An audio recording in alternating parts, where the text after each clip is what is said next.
د روانپوهانو د ټولنپوهانو له نظره په انسان کې دوه خویونه، دوه خواص، دوه خاصیتونه موجود دي. یو پکې د ملایکو خاصیت یا خواص موجود دی او دوهم پکې د حیواناتو خواص او خاصیتونه موجود دي.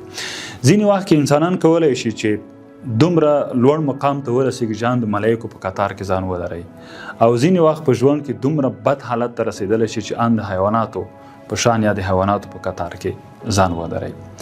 دا خواص په انسانانو کې څنګه پیدا کیږي؟ د ملایکو خواص څه دي؟ د ملایکو خواص دا دی چې ملایکې دروغ نه وایي، غیبت نه کوي، ظلم نه کوي، ګناه نه کوي، یوازې د الله تعالی عبادت کوي. نو انسان هم چې کله د الله جل جلاله عبادت کوي نو په انسان کې همدغه خواص پیدا کیږي، د همدغه عبادت په اساس سره دی بیا همدغه انسان وي، خو دروغ نه کوي، غیبت نه کوي، ظلم نه کوي، بهتان نه کوي، پردی حق نه خوري. دا ټول اصلونه مراته کوم اصلونه، کوم خواص؟ د ملایکو خواص.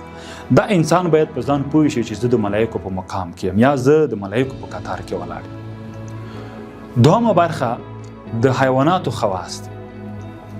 د حیواناتو خاصیتونه یا خواص دا دي چې حیوانات خپل نه پیژني، پردی نه پیژني، حلال نه پیژني، حرام نه پیژني، ګناه نه پیژني، دا هیڅ نه پیژني. یوازې شنه وښه پیژني او هغې ته ځان رسول پیژني.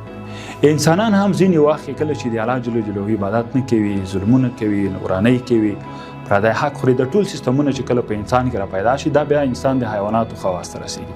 یعنې ځینې انسانان داسې دي چې یوازې خپل هدف په نظر کې نیولی وي تر څو هغې ته ځان ورسوي، چې په هره طریقه وي، که په حلاله وي که په حرامه وي، خو چې هدف ترلاسه شي.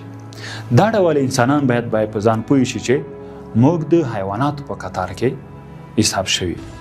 نو په ژوند کې به موږ او تاسې ډېر داسې انسانان ګورو، وینو به چې هغه به انسانان وي خو په معنوي لحاظ به هغه د حیواناتو په درجه بندۍ کې وي.